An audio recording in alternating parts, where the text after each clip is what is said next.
¿Qué tal? ¿Cómo le va? Bienvenidos a nuestra cita semanal, Palco a Debate. En la última entrega desde Rusia, aunque bien visto, esto no es Rusia, estamos en París. París y Francia entera, este es el Arco de la Defensa, que es uno de los puntos emblemáticos de esta extraordinaria ciudad. De esta ciudad y de este país que vibraron, y en serio, durante esta Copa del Mundo. Tema más importante, ni siquiera ellos esperaban llegar hasta la final, y mucho menos ser campeones del mundo, pero lo disfrutan y seguramente dentro de 4 años será otro de los equipos protagónicos, pero no adelantar vísperas. Por lo pronto, si le parece, acompáñenos porque analizaremos muchos temas. El punto clave de la final, los que dicen, y dicen bien, que Croacia jugó para ganar, pero Francia metió los goles. Y si el arbitraje de verdad intervino o no intervino, para los que dicen que se manipula, tendremos las pruebas de esto. Este es el Mundial del VAR. Y el VAR llegó para quedarse, nos guste o no nos guste. Resta autoridad al arbitraje, desde mi punto de vista personal, así es, pero este es el tema, porque hoy el árbitro tiene que jugar contra 24 cámaras. Comentaremos acerca de los grandes fracasos, Alemania, España, Argentina, sin duda, y desde luego Brasil, de las figuras que llegaron pero no aparecieron. ¿Que apareció Luka Modric? No, Luka Modric siempre ha estado ahí. Lo que ocurre es que los reflectores siempre han estado al lado de Cristiano Ronaldo. Hoy en el Real Madrid, desde luego, hoy es diferente. Comentaremos y analizaremos también el punto de la selección mexicana de fútbol. Una vez más pasamos sin pena ni gloria. El caso del profesor Osorio y los que dicen que hay que recontratarlo. O, como comenta Miguel Layún, es un genio. Vamos a ver y vamos a analizarlo fríamente, desde luego del punto de vista de los resultados. Las grandes figuras que aparecen, los caballos negros y el fútbol de Bélgica, de Inglaterra, de Francia, el fútbol sin duda de Croacia. Estos son los 4 grandes animadores del Mundial al fracaso absoluto de los demás. Este es el Mundial de la migración también. Para los que se burlan de alguna manera en que si las selecciones eran africanas o no africanas, comentaremos acerca de este tema, que es el tema de hoy, el tema de unas 2 décadas a la fecha, la migración en Europa, la figura grande del profesor Washington Tabárez, este extraordinario elemento de la selección de Uruguay, este líder, el maestro. Si le parece, de esto y más, comenzamos Palco a Debate en París, de regreso de Rusia.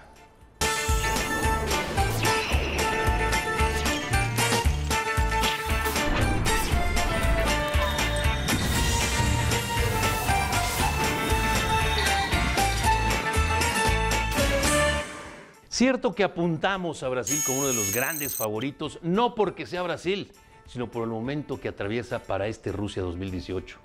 Y habría que recordar que Brasil inició esta etapa de calificación muy titubeante, hasta que llegó Tite y le cambió todo.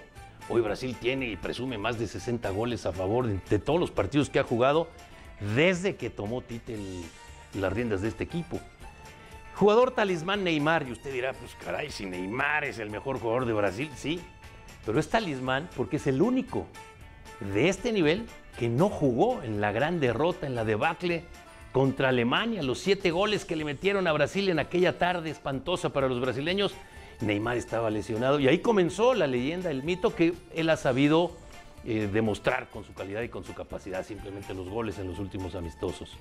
Pero Brasil es Brasil y siempre es Brasil. Y Brasil, justamente en 1950, en la Copa del Mundo, que regresaba los campeonatos después de la Segunda Guerra Mundial, 1950, Brasil, el campeonato al que muchos, ¿sabe usted que Argentina no quiso ir? Porque tenían problemas políticos entre los gobiernos, que otros llegaron, como los de la India llegaron, los trajeron y resulta que querían jugar descalzos y los expulsaron. Bueno, pues en aquel Mundial Brasil lo tenía todo para ganar, con la excepción de Uruguay, que les gana, y este es el maracanazo que usted y yo conocemos y hemos escuchado tanto.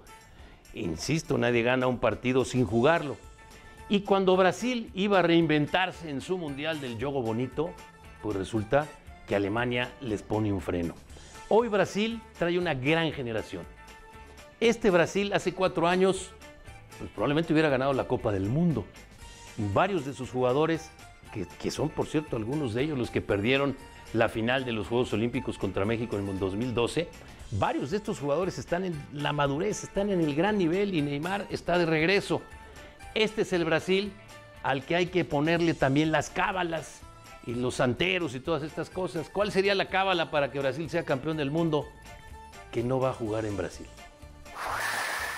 De muchas cosas podríamos hablar de lo que ha sido este torneo en Rusia, pero yo insisto, tenemos que destacar la labor que ha hecho el campeón del mundo. Digo, a final de cuentas es el equipo que más se va a recordar, aunque muchos nos quedamos con ese buen sabor de boca, con ese corazón que nos robó el conjunto croata. Les mencionaba anteriormente sobre la esperanza que tenemos de que en este tipo de torneos las grandes figuras van a seguir surgiendo y nos van a seguir deleitando, ¿no?, con su calidad futbolística.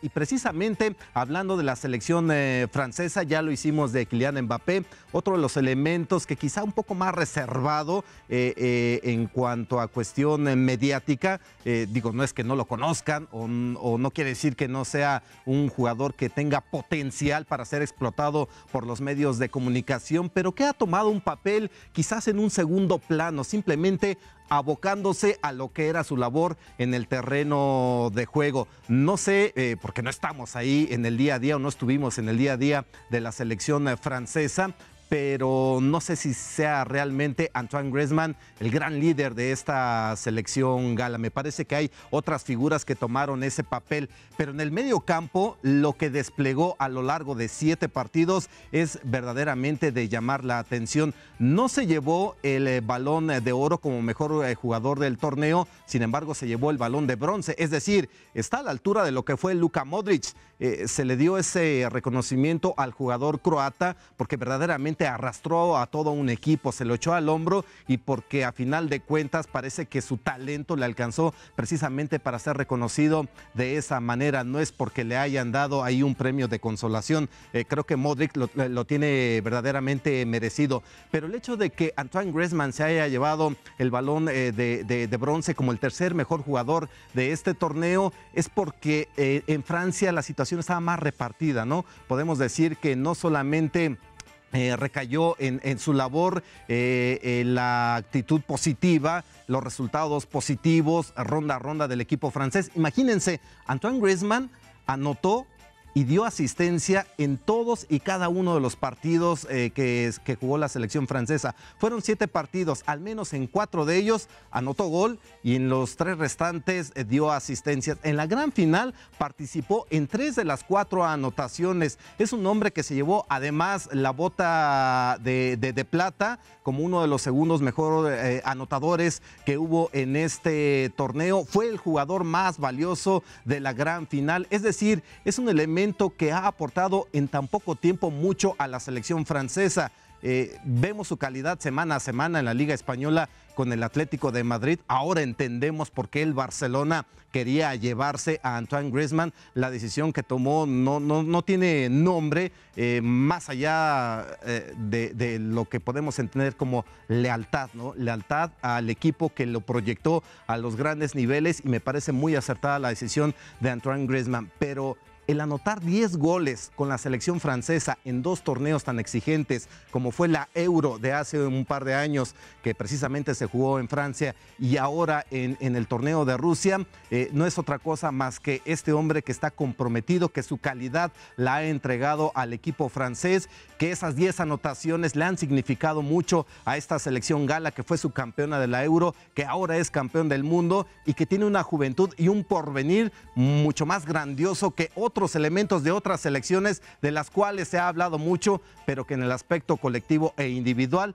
no han funcionado como la selección francesa. Insisto, honor a quien honor merece, y ahora tenemos que hablar y destacar esta labor de Antoine Griezmann, un elemento que, por cierto, es querido en el mundo no solamente por su calidad futbolística. Los latinos lo amamos, ¿por qué? Porque es gran amigo de Carlos Vela, porque Uruguay es su segunda nación y le van a hacer un reconocimiento tremendo. Ya le están preparando, sin ser uruguayo, un reconocimiento por lo que ha logrado, no solamente en su carrera a nivel de clubes, sino también lo que logró en este torneo de Rusia. Más que merecido se lo tiene este hombre, que si bien no se llevó el Balón de Oro, podemos decir, tiene la misma calidad y los mismos merecimientos que Luka Modric. Y bueno, por supuesto, la gran final, el partido que todos quieren jugar, el partido que muchos esperábamos en muchas combinaciones, pero usted apostó por Francia y por Croacia juntos en la gran final. Probablemente varios de nosotros apostamos, yo en lo particular, porque Croacia se metería como caballo negro o Bélgica. Entonces ya dice uno, bueno, ya tienes dos opciones. Y por el otro lado llegó Francia. Y Francia trae un fútbol extraordinario. Trae un fútbol fuera de serie. Sí, muchos hablan que es un fútbol defensivo, un fútbol destructivo inclusive, pero les funcionó. Porque cuando además de ese estilo de juego al que el profesor Deschamps, que por cierto ya fue campeón del mundo, usted lo sabe, con Francia en 1998 como jugador, él los convenció, que eso es lo más importante. Y cuando están convencidos jugadores como Griezmann, como Pogba, como Mbappé, como Giroud, sobre todo este último, el centro delantero, el número 9 del equipo francés, que si no anota goles, vaya que hace grandes labores como poste, como jalador de marca, pues con una gran labor de sacrificio, incluso de recuperación.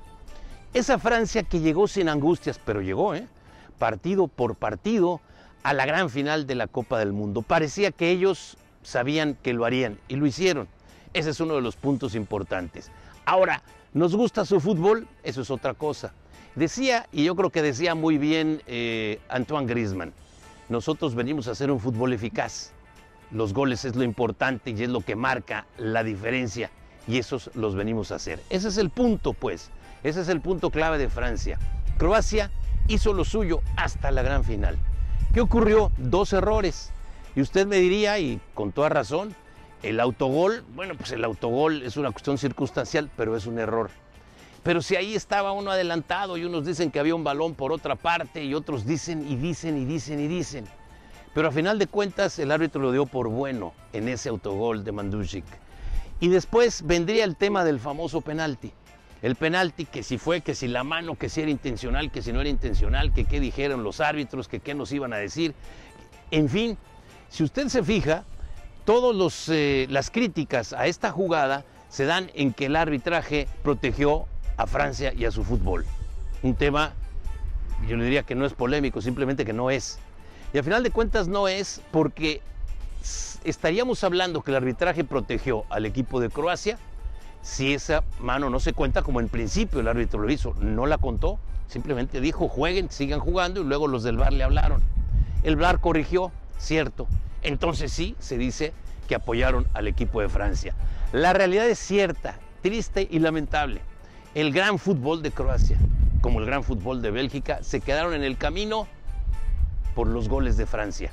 Dos de los grandes equipos, dos de los equipos protagónicos, de los equipos que animaron esta Copa del Mundo cuando los grandes, los que tenían que estar, los que tenían la obligación, España, que se compró una pistola y se disparó en un pie, al correr a su técnico 2 días antes. ¿Qué le parece lo de Argentina? Llegaron en el caos y se fueron en el caos. Y Alemania, que simplemente no apareció después del partido con México, parecía que no estaban en la Copa del Mundo, y ya no digo del Brasil de Neymar. Aparecen entonces las siguientes opciones, pero no por casualidad. Entre estas, por supuesto, Croacia y Francia. Una final, pues eso, digna de una final. Y en el camino se quedan en la semifinal y en la final los dos grandes caballos negros. Francia es campeón de la Copa del Mundo sin demeritarlo, pero ni un centímetro. Esta generación que estaba llamada para el próximo Mundial ya está aquí. Y el fútbol de Francia es una opción, como el fútbol de Bélgica, de Croacia, es otra opción, y de la mismísima Inglaterra, que también se adelantó a sus tiempos. Así que la gran final fue eso, una gran final, un gran partido de fútbol en el que la justicia no la hace el que mejor juega. La justicia la hace en el fútbol solamente un factor: los goles.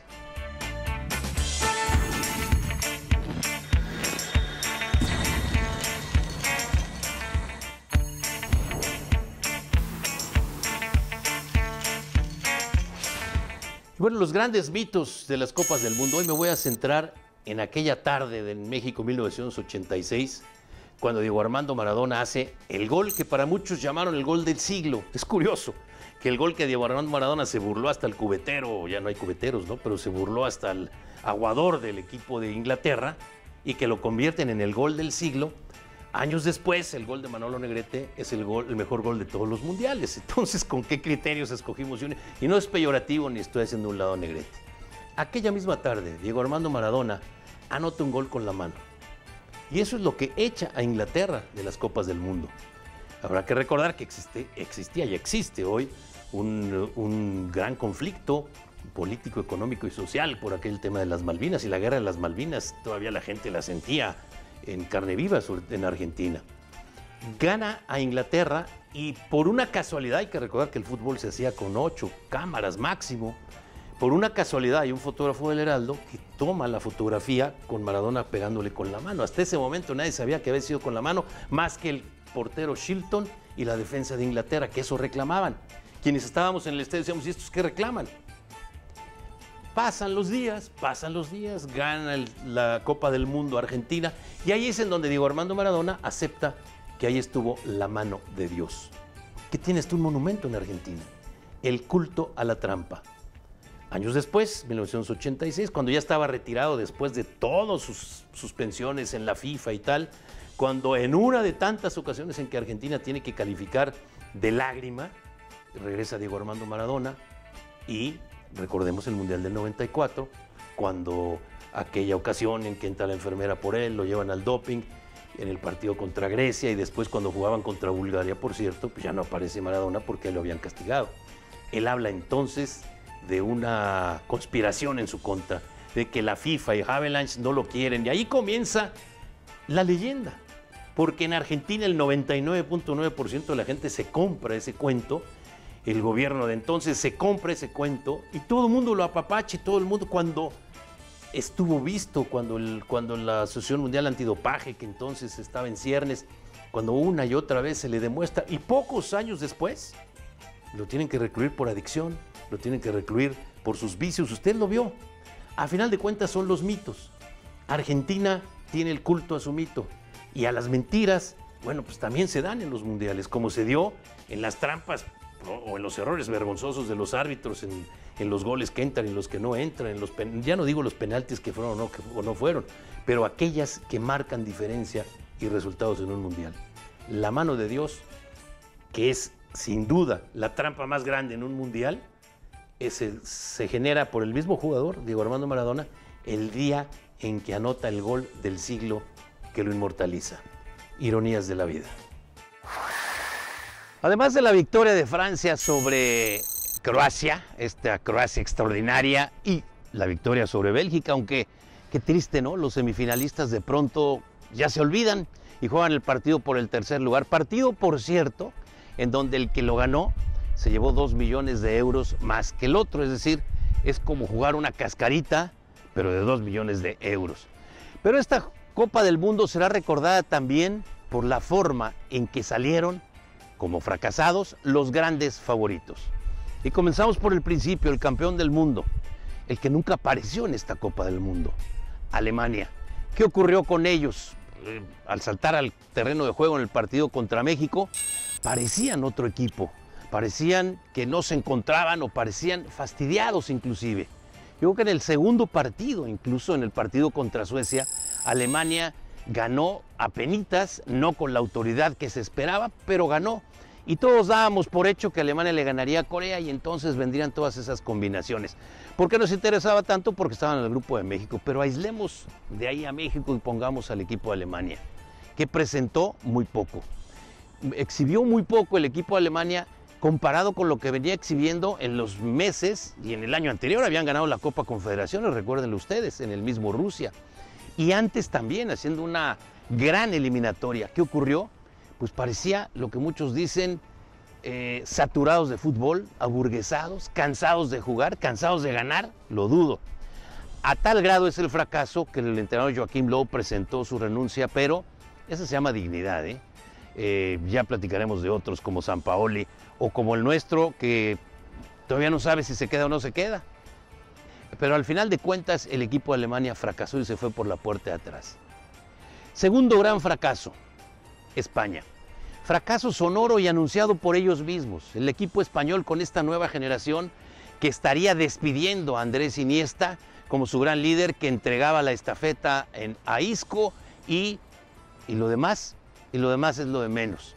España, 2 días antes del arranque de la Copa del Mundo, se genera su propio maremoto y yo diría que su propio tsunami. Se compran una pistola y se disparan en los pies. El entrenador Lopetegui anuncia junto con el Real Madrid que será el nuevo técnico del Real Madrid. Lo corren 2 días antes, le entregan la selección a Fernando Hierro, hasta ese momento director deportivo, y lo que España venía a hacer se le entrega a los jugadores, no les alcanza.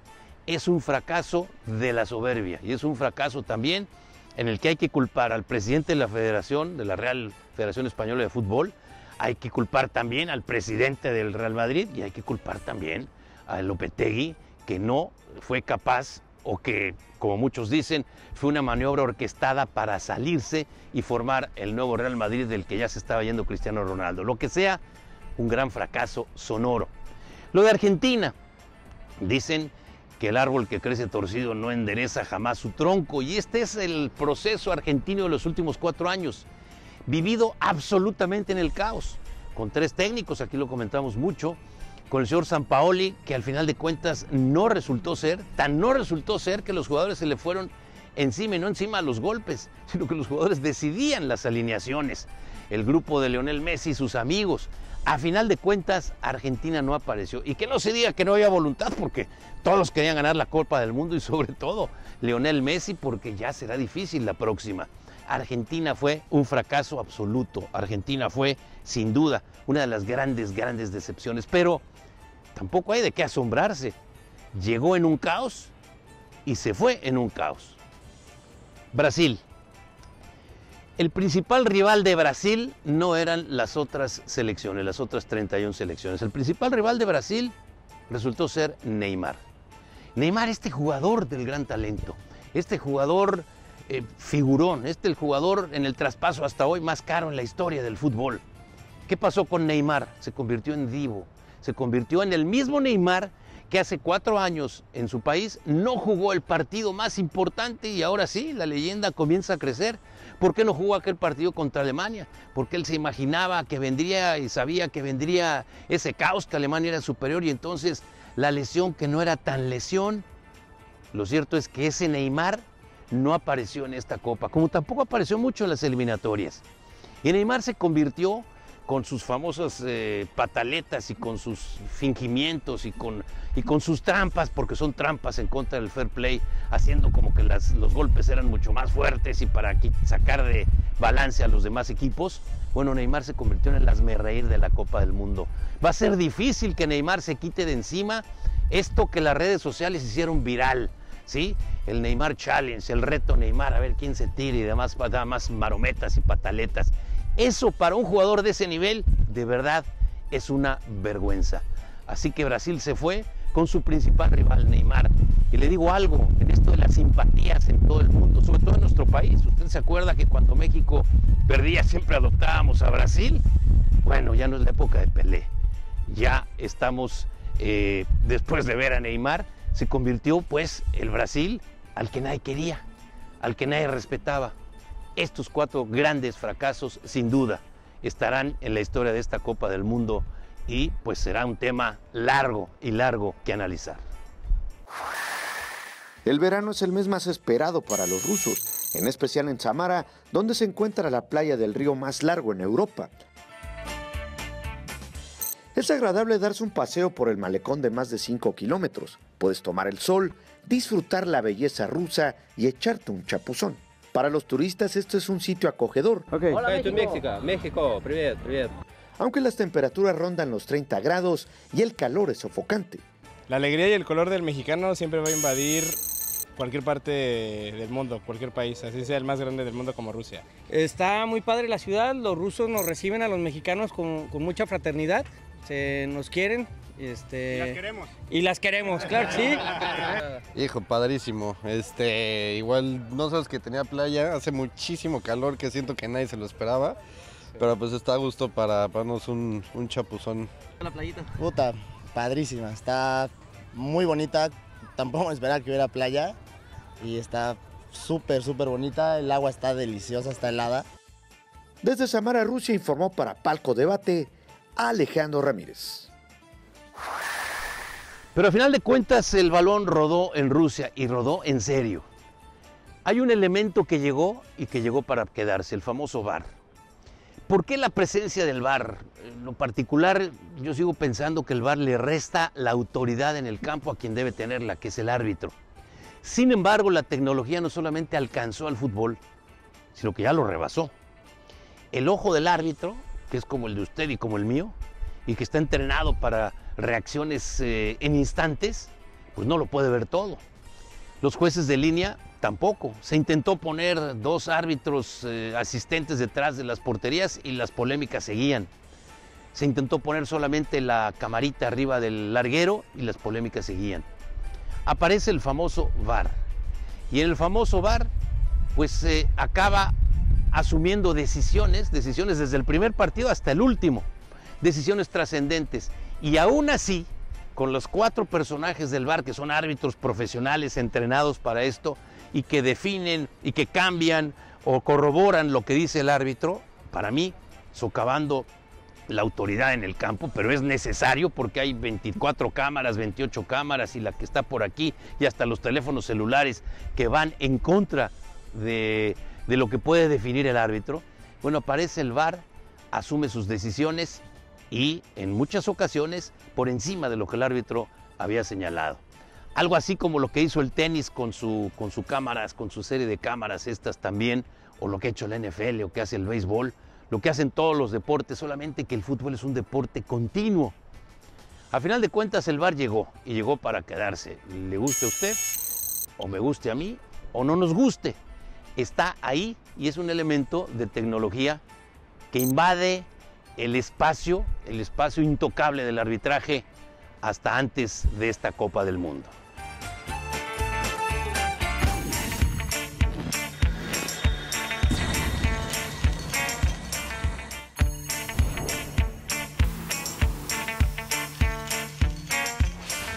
Leyenda urbana, la selección mexicana de Francia 98, la de los líderes, la de la gran personalidad, la de Cuauhtémoc, la de Luis Hernández, la de Jorge Campos, la de Claudio Suárez, la de Alberto García Aspe, y no quisiera ya nombrar a todos porque se me van a olvidar algunos, pero esa selección tuvo la oportunidad de traer a Alemania en un puño, así en un puño. ¿Qué pasó en aquel entonces? Luis Hernández que falla aquella jugada porque no entró, entonces no fue gol. Y que será recordado por eso, tristemente, después de haber hecho hasta 4 goles en el Mundial. O es algo así como el error de Zubizarreta contra Nigeria en el Mundial también del 98. Pero ¿qué tal el error de 4 años antes de Roberto Baggio en el penalti que falla y con eso Brasil se corona y Italia se queda a un ladito? Es el estigma de estos jugadores. ¿Qué ocurrió? ¿Cómo falló? ¿Qué pasó con el equipo después? ¿Y por qué Manuel Lapuente, cuando vio que estaba fallando Luis Hernández y que se había prácticamente salido del partido, desde lo que veíamos afuera, por qué no lo cambió si traía a Luis García? Pero que sea el propio Manuel Lapuente, el director técnico de esa selección del 98, quien nos los diga. Entras al vestidor.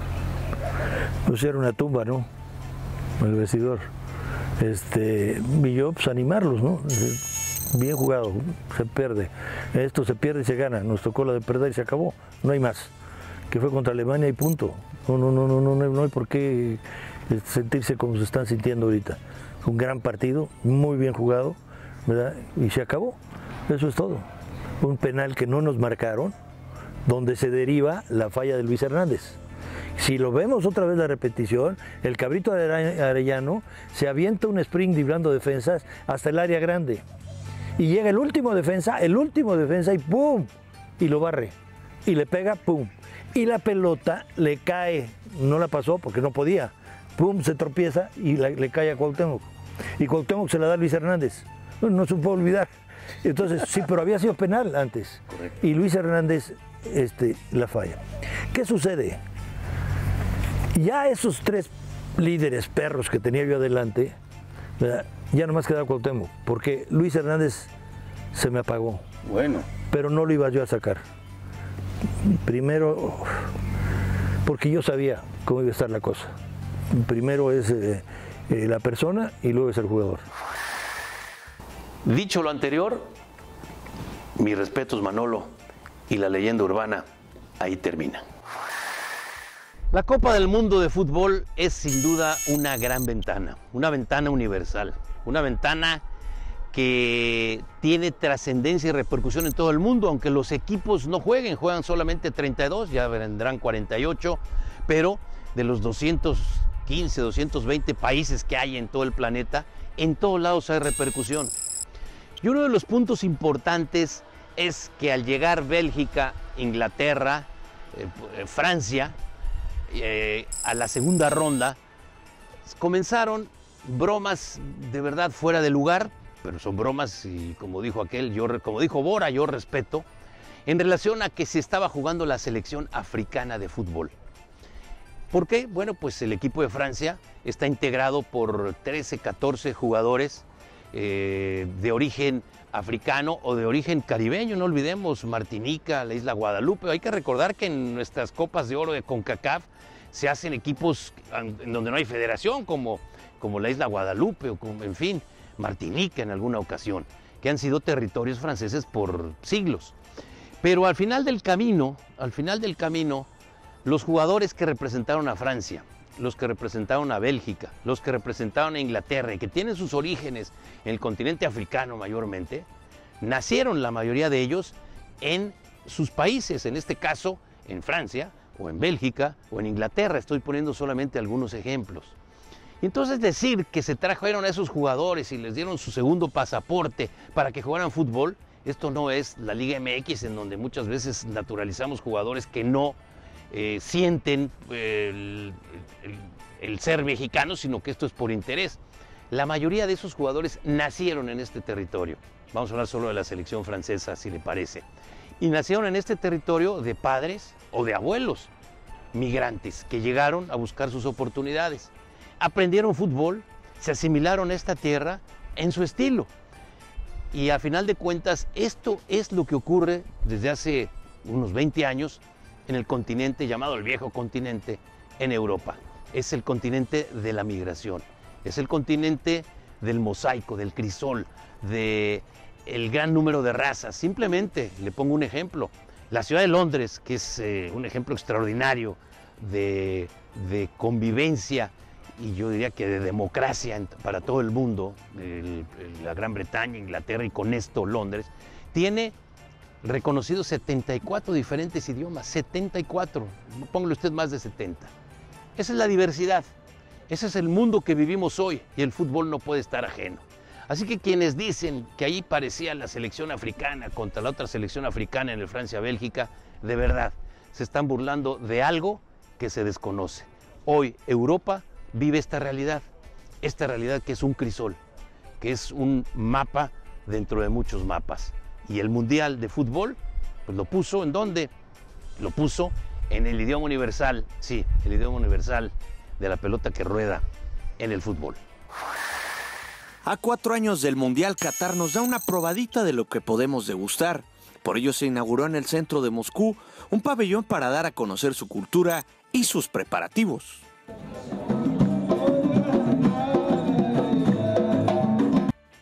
En Majlis, Qatar, instalado en el Parque Gorki, a las orillas del río Moscova, se pueden conocer detalles del próximo país anfitrión, los estadios, probar productos típicos del país árabe, diversos talleres, entre otras actividades. Promote Qatar as the next destination that will be hosting the next edition of the FIFA World Cup. A lot of people might not know about Qatar, where it's located, so we thought to do this activation, Majlis Qatar, so people can learn more about us, the Qataris, to learn more about our culture, traditions, our clothes, the music. Del 21 de noviembre al 18 de diciembre del 2022 se disputaría esta justa mundialista y sus organizadores esperan la visita de 1.2 millones de aficionados. Es así como ya esperan a los latinos en el siguiente mundial. No, everybody is welcome, but what we're gonna ask just people to, as we are a conservative society, for people to respect, the cultural tradition. Desde Moscú, Rusia, informó para Palco Debate Alejandro Ramírez. Bienvenidos a Qatar. ¿Y qué pasó con nuestra selección mexicana de fútbol? Seguimos siendo los amigos amables de todo el mundo. Seguimos siendo en las Copas del Mundo referente a la gran cantidad de aficionados que haciendo el sacrificio más grande, empeñándose por 24 meses con intereses o sin intereses, vendiendo, dejando trabajos, pero llegando a seguir con fervor a nuestra selección nacional. Seguimos siendo estos, seguimos siendo los grandes animadores de la cancha hacia afuera. No hay afición como la mexicana para una Copa del Mundo, pero no de ahora, sino yo creo que desde Estados Unidos 94. La afición mexicana en la que nos unimos los que vivimos en México y tenemos esa fortuna con los mexicanos que viven en Estados Unidos. Y ahí nos unimos y ahí hacemos del Mundial de Fútbol nuestra amalgama. Eso es de la cancha hacia afuera. ¿Qué pasa de la cancha hacia adentro? Volvimos a ser el mismo equipo que genera, y ahora lo dijo el Chicharito con esa frase, hay que soñar cosas chingonas. Y bueno, eso se convirtió en un hashtag, se convirtió en un viral, se convirtió en algo que trascendió más allá del Mundial de Fútbol. Trascendió en muchos otros temas. Hay que recordar que vivíamos un momento político especial para nuestro país, muy especial, muy importante. Y al final de cuentas, ¿qué pasó con el sueño del Chicharito? ¿En dónde se quedó? En el mismo lugar que se quedaron los sueños también, y permítame la expresión, chingones que tuvieron los del 94, los del 98, los del 2002, los del 2006, los del 2010, los del 2014 y estos. ¿Qué pasa con nuestra generación de oro que ya no volverá a jugar? Pues lo mismo que con las generaciones de oro. Hay que recordar la generación del 94, la que dirigió Miguel Mejía Barón. Era una generación de oro. ¿Y qué tal la del 98, la que dirigió Manuel Lapuente? Y si vamos una por una, cada 4 años decimos que tenemos la generación de oro y que ahora sí la vamos a hacer y que ahora sí vamos a seguir adelante. ¿Qué nos ocurrió en la Copa del Mundo? De pronto, el profesor Juan Carlos Osorio cambia su estilo y nosotros pensamos, para bien, finalmente él apostó por la Copa del Mundo y aquí está. Y le ganamos al equipo de Alemania y sin duda, lo que dijo el Chicharito pues se repercutió y se multiplicó por muchas veces a seguir soñando cosas chingonas y se volvió viral. Se le gana al equipo de Alemania con autoridad, se le gana al equipo de Alemania con personalidad. Y muchos de nosotros supusimos, sin duda, que ese era el camino y que el profesor Osorio nos tapaba la boca. Dijo Miguel Layún, el profe es un genio. Vino el partido con Corea y aunque incómodo, el equipo mexicano gana también con autoridad. Y con 6 puntos nos sentíamos calificados, pero cuidado, no estábamos calificados porque estábamos en el grupo de la muerte. Suecia nos puso los pies en la tierra. Suecia entendió, estudió, nos aprendió y al profesor Osorio se le olvidaron o no las tenía las variantes o no tenía la capacidad de hacer las variantes o no tenía los jugadores para formar esas variantes. Solo él lo sabe y su cuerpo técnico y los jugadores. Suecia nos puso los pies en la tierra, nos bajó a la realidad. Aún así calificamos gracias a al triunfo inesperado absolutamente de Corea sobre Alemania y entonces los jugadores en grupo y el cuerpo técnico y los directivos y hasta directivos de equipos de fútbol, no de la selección, empezaron a cuestionarnos a los que dijimos y hasta bromeamos con gracias Corea. ¿Se acuerdan que fueron a la embajada de Corea allá en la Ciudad de México y salió el embajador? Fue maravilloso. Entre broma o no broma, calificamos por los 6 puntos, desde luego, más este tema de Corea. Y entonces los jugadores inventaron enemigos en donde no hay. En nosotros, yo sí me pongo el saco en los medios de comunicación, que señalábamos que sí, son los 6 puntos, pero calificamos gracias a que Corea ganó. ¿Y de qué importaba? ¿Qué importaba? Pero nos tomaron como sus enemigos. Y después Brasil nos puso en nuestra realidad, nos ubicó en nuestro lugar. Ni más ni menos. Hasta ahí llegamos. Y no porque Neymar, porque al final de cuentas el profesor Osorio hizo un papelón pues, encarándose con el cuarto oficial y después diciendo cosas absurdas de los jugadores brasileños. Al final de cuentas el profesor Tite, el técnico de Brasil, le dijo a Juan Carlos Osorio, le contestó en la conferencia de prensa, yo tuve la fortuna de estar ahí, hay jerarquías en el fútbol. Técnico habla con técnico, jugadores hablan de jugadores, directivos de directivos. Ese fue el papelón del profesor Osorio. ¿Qué hizo el profesor Osorio comparado con sus antecesores? Nada especial. Las rotaciones, inventó un estilo, no encontró unas variantes. Sigo sin entender a los que dicen que es un genio. Y sí, hay que exigirle más al técnico que viene de fuera que al que se ha hecho en nuestro país. Y cuidado, porque tenemos una generación en donde la gran mayoría ya no irán a la Copa del Mundo. Esta es pues nuestra realidad, ni más ni menos, ni nos angustiemos ni nos decepcionemos. Pero le pongo un ejemplo. Nuestra selección regresó al país por la puerta de atrás. Cierto, muchos se quedaron en Europa y qué bueno que así fue, con sus familias, pero los que regresaron, a la hora de salir con su carrito de maletas, se fueron por otra puerta. ¿Y dónde está el profesor Osorio que no ha dado la cara? Como si dio la cara cuando se le ganó a Alemania y cuando se reía y cuando festejaba y hasta cantaba. ¿Dónde está el profesor Osorio? Y se lo comparo con Joachim Löw, técnico de Alemania, que dio la cara en el momento que tenía que darlo. Sí, le pasó al profesor Osorio lo mismo que cuando perdimos en la Copa América contra la selección chilena. No dio la cara. ¿Es un genio? Bueno, la pregunta está en el aire.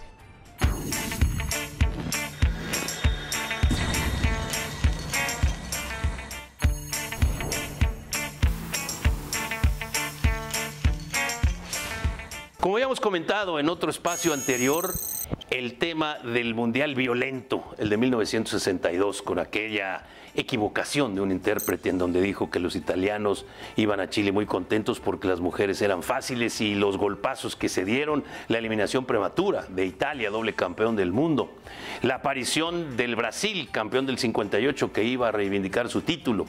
Pero ese Brasil de 1962 era un Brasil mágico, un Brasil que traía además a Pelé, este jugador ya más maduro, ya conocido en el mundo, el gran capitán del Santos, no como capitán porque ahí no se usaba gafete, pero sí el gran líder del Santos. A Pelé lo lesionaron junto con otros 49 en la primera ronda. Pelé salió con una pierna casi fracturada del partido con Checoslovaquia, pero después Brasil trajo a Amarildo, aquel número 21 extraordinario, y ese jugador se dedicó a hacer los goles que Pelé hubiera hecho. Brasil avanzó a la siguiente ronda después de ganarnos a nosotros, a España, en un partido también que se esperaba mucho del España contra Brasil. Pelé Di Stéfano, que no se jugó con Pelé y con Di Stéfano, ya tocaremos ese tema más adelante. Pero Brasil avanzó y llegó a la gran final después de vencer a los chilenos en una semifinal muy de Brasil. Y el Scratch do Ouro tocó por nota. Fíjese lo que son las cosas. De aquel mundial salieron dos jugadores brasileños a Europa. Didi, que fue cosido a patadas en los entrenamientos en el Real Madrid por temas de discriminación, y Amarildo, un mulato que solamente jugó bien el Mundial del 62, que se fue al Milán de Italia, y en el Milán de Italia, ¿sabe qué? Ni se acuerdan de él.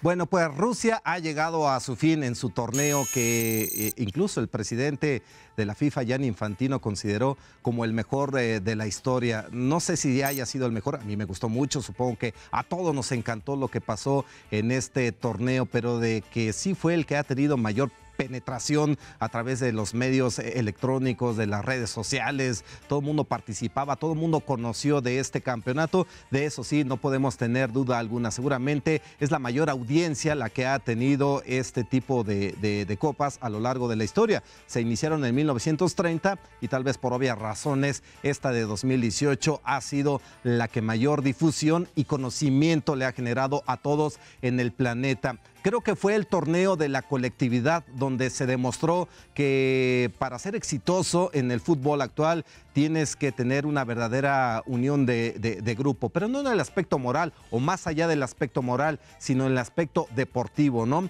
Los equipos que dependen de sus grandes figuras pues simplemente no trascendieron. El claro ejemplo es la selección de Argentina. Si no aparece Lionel Messi, pues el equipo pampero pues simplemente tiene que hacerse a un lado de estas competencias. Lo mismo pasó, por ejemplo, con Portugal. Dependían en mucho de lo que pudiese hacer Cristiano Ronaldo y pues no le alcanzó, a diferencia de lo que sucedió hace un par de años en la Euro de París 2016. Bueno, pues ahora la selección portuguesa pues se quedó ahí en el limbo. La selección de España también dependía mucho de lo que pudiese generar, sobre todo Andrés Iniesta, y pues sí, la edad también marca momentos de reflexión, de decir adiós, y Andrés Iniesta pues se tuvo que ir con la selección española también rápidamente en este torneo. Pero equipos como Francia, que no dependen de un solo jugador, equipos como Croacia, que no dependen de un solo jugador, por eso llegaron tan lejos. Lo mismo sucedió con Inglaterra, lo mismo ha sucedido con la selección de Bélgica,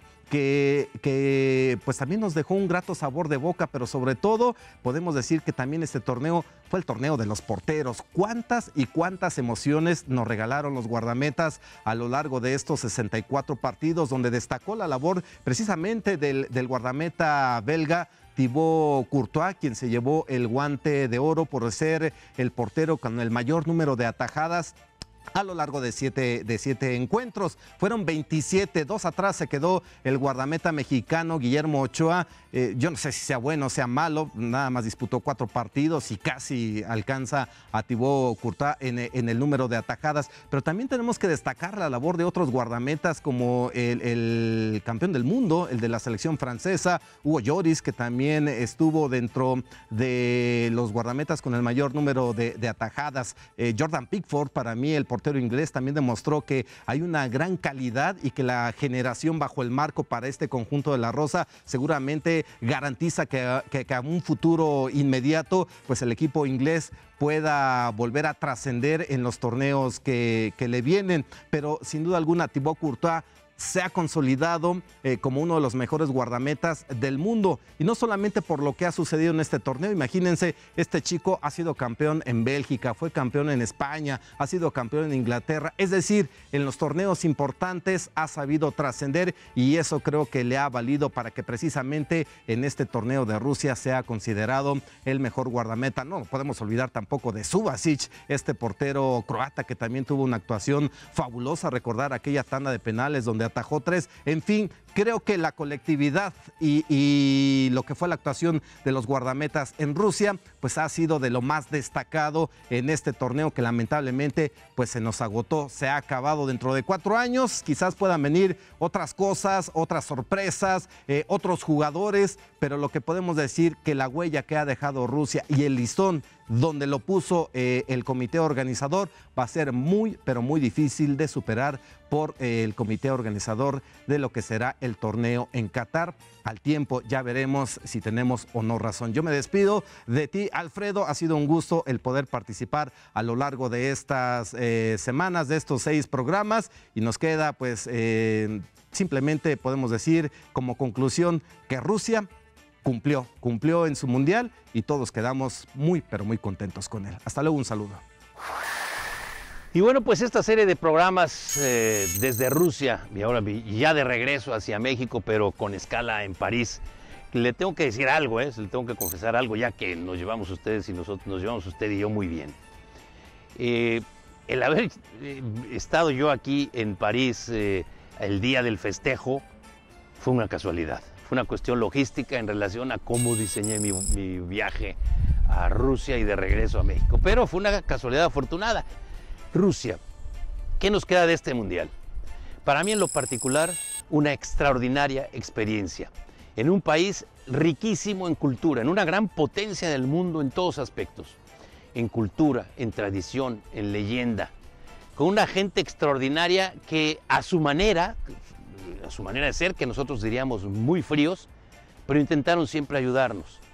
En la logística en la que vivimos, no solamente los que venimos a cubrir el evento como prensa, sino los aficionados, la forma en que se conducía el tema, por ejemplo, de los transportes a los estadios, los transportes entre ciudades, sí, fueron muy complicados, y fueron muy poco complicados porque así es la infraestructura. Las distancias en Rusia son muy largas, pero la logística estaba ahí con lo que ellos tenían. No había trenes bala entre Moscú y Rostov, no, pero estaban los trenes que sí había. Es lo que ofrece cada país, que es lo mejor que tiene. Esta potencia del mundo, como es Rusia, sí, aprovechó el evento como gran palanca para mostrarse. Nadie da algo a cambio de nada, eso se dice. Pero desde el punto de vista de organización, creo que regresamos a las bases, regresamos a la buena organización, a la gran logística. Atrás quedó la improvisación de Brasil, una improvisación grosera. ¿En qué sentido? En que no había facilidades, pero ni para comprar una tarjetita para el teléfono celular, no había. Y ya no digo Sudáfrica, yo siempre bromeaba diciendo, y con todo respeto a Sudáfrica y a Brasil, si Sudáfrica organizó un mundial, cualquiera puede organizarlo, a la manera en que lo organizó Sudáfrica. Pero regresamos a las bases de un país que puede ayudar y apoyar a que se muevan 1,5 millones de personas a lo largo de un mes por todo su territorio. Rusia hizo un gran mundial, sin duda alguna, y ahí queda. Ahí están las muestras y ahí está la prueba. ¿Que se utilizó para temas políticos? Todos lo han hecho. ¿Que se utilizó para hacer un gran negocio? Todos lo hacen. Pero lo importante de Rusia es que no cayó en los graves errores de corrupción que tuvieron Sudáfrica y y Brasil en el lado evidente, que son los estadios que se convierten en elefantes blancos. Brasil lo sufre ahora y ahí están. Ya si hubo corrupción en otros temas, eso ya no es mi tema. Pero los estadios que se construyeron como el de San Petersburgo, ahí está, ahí va a jugar el Zenit. Esto y el de Rostov son cuestiones maravillosas. Yo sí le agradecería gracias a Rusia por este gran mundial. Y cuestión de agradecimientos, gracias a usted que hizo el favor de acompañarnos a lo largo de estos programas en Rusia, en Palco a Debate, nuestra edición semanal, pero desde luego también a nuestro gran equipo en donde nos conjuntamos con la gente de Canal 11. Larisa Granados, nuestra productora ejecutiva, con Ernesto Trejo y Claudio Martínez de Pinillos, que son nuestras bases técnicas y tecnológicas. Desde luego también con José Zarco, que en la parte también de meter las manos, con el staff de Canal 11 que semana a semana está ahí con nosotros, con mis compañeros que me acompañaron en esta aventura, a los que invité con un gran gusto y me quedo comprometido con ellos, Armando López en el estudio y desde luego Salvador Aguilera aquí haciendo la tarea de analista, como él lo sabe, en el diario Esto y también con nosotros. Y desde luego también aprecio a Alex, nuestro trotamundos, qué maravilla. Desde luego también lo que él nos mostró, la cara que él nos mostró de este mundial, la cara del aficionado.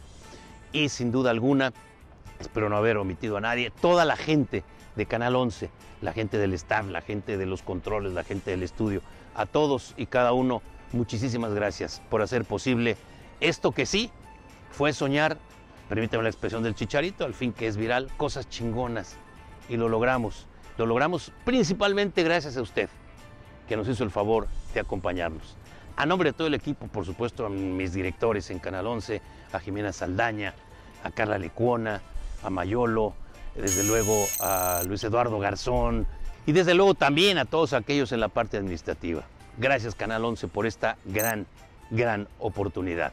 A nombre de todos ellos, muchísimas gracias desde París y ya nos veremos desde luego en nuestro México lindo y querido, para continuar con nuestra serie Palco a Debate, domingos 4 de la tarde, aquí en la maravillosa pantalla de Canal 11.